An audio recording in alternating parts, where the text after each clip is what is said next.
Alright guys, no, so for today's video is magmamasilya tayo dito sa ating ginawang D15 full range speaker. Ayan guys, so pasensya na guys no kung medyo matagal at saka natatagalan tayo sa pagbuo at pagkumpleto nitong ating D15 speaker box kasi alam nyo na, may day job tayo at sobrang busy tayo. So ito pa lang yung progress natin sa ginagawa nating D15 full range speaker. Nalihaan na natin no.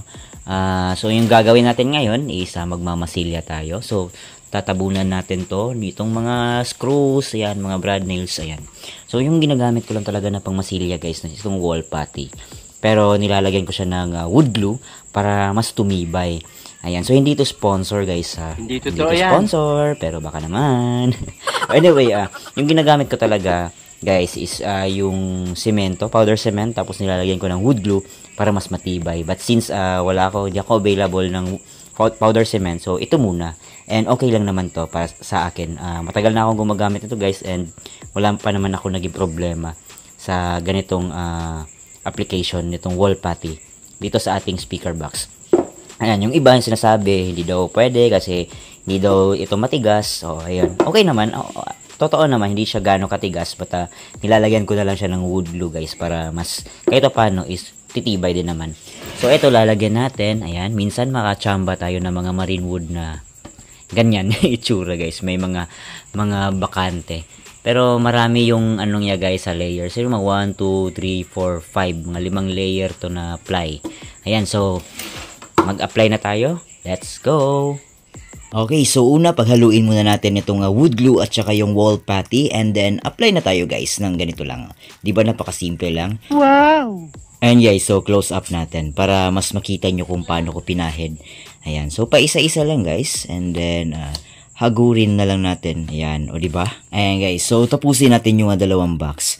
Well anyway, shoutout nga pala sa lahat ng mga nanunood no, sa ating mga videos at walang sawang suporta. So hindi ko na kayo maisa-isa guys, napakadami nyo. So thank you talaga sa inyo guys. Alright guys no, so yan, tapos na nating masilyahan yung ating speaker box. So kung makikita nyo guys, ayan, baka bukas lulubog yan kasi parang sisip-sipin pa ng kahoy.